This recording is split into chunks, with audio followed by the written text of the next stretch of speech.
what would it mean to you to win this fight and become the unified and the lineal champion of the world? To be honest, it means the world to me. It means the world to me for several reasons. Number one, Shakur Stevenson is a fighter who's been mentioning my name for quite some time already. Since back in 2019, he mentioned my name when I was a featherweight. That's when we had to move up a division. And, he's been, calling me out and saying that we've been afraid of him, saying that we've been avoiding him, calling me a duck. And none of that's been true.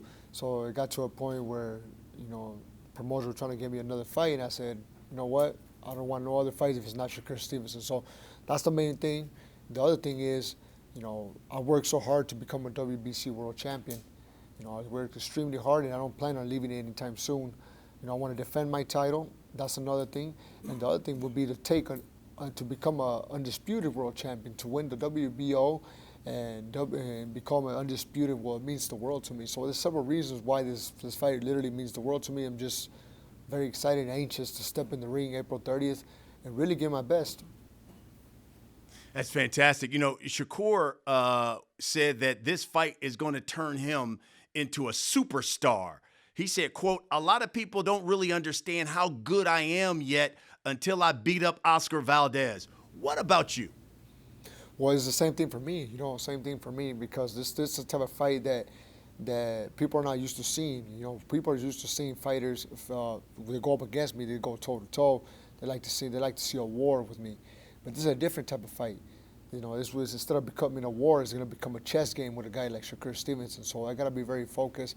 And by me beating Shakur, will demonstrate that we also know how to box, and we're not just the type of fighter that just goes in there and tries to brawl. So, yeah, definitely when the competition is higher, I rise with the competition, and definitely this is a fight that will show my full potential. I was looking at the Vegas odds, and you are a nearly 5-1 underdog. Are you being disrespected going into this fight? Not at all. Not at all. I use that as motivation. It's not the first time. It probably won't be the last time that I'm the underdog. But that definitely motivates me. That definitely motivates me, brings motivation in the gym to train and work harder. It just brings me fuel. So I'm definitely going to be excited for this fight.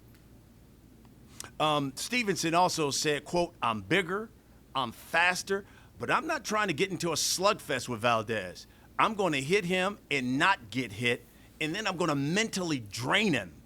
I guess the question is, can you win a boxing match in a technical fight with Shakur Stevenson? Yes, and I don't expect Shakur to do that. We know Shakur is not the type of fighter who's gonna risk inside the ring. He's a defensive fighter who likes to use his range, his distance, and I'm not expecting him to stay in the ring. So we're definitely work for all options inside the ring. If he wants to box, if he wants to maybe run around, if he wants to do different things, we're gonna be ready for whatever. So, I've been tested. I've been tested before. I fought with an injured rib, broken hand, broken jaw.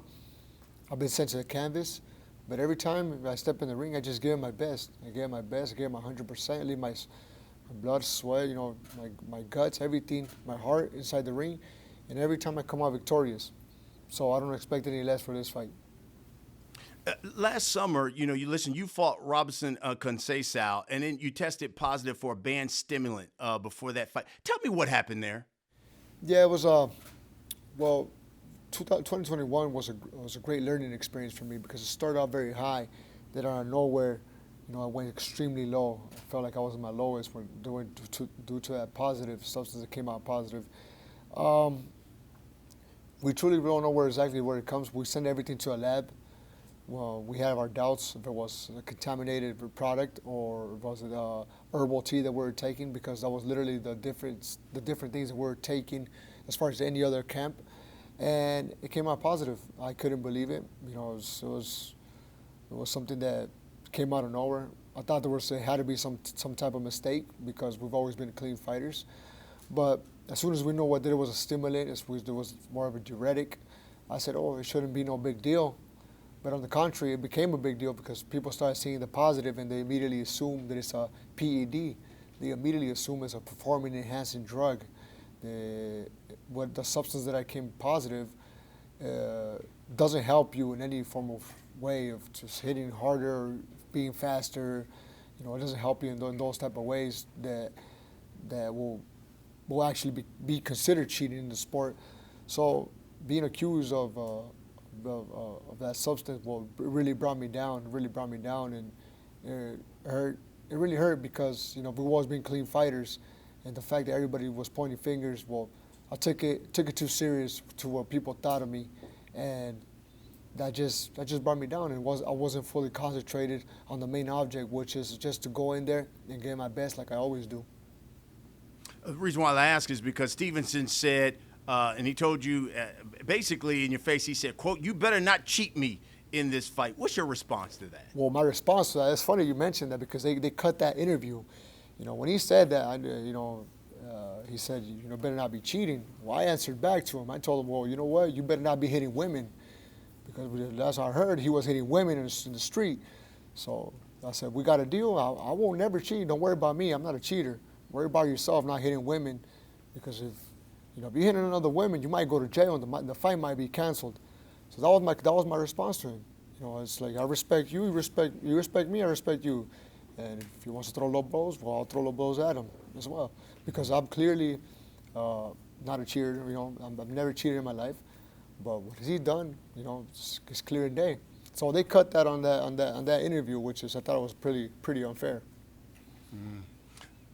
You told the media, quote, "I think I can make him quit in this fight." Tell me why. Because of my heart. Because of my heart. You know, I love the sport. This is my passion. This is what I love to do. I train very, very hard for each and every fight, and losing is not an option for me. So every time I step in the ring, I'm gonna give my 100%. And you know, like I said before, I've been tested. We don't know if Shakur Stevenson has been tested. It's most likely he hasn't, because he's the type of fighter who is very defensive. He's a fighter who doesn't like to take risks. But we've been training very hard to make him and force him to stay in there, or to have him no options but to be in a war. Is there a rematch clause for this fight? There's no rematch clause. It's all or nothing for this fight. Wow.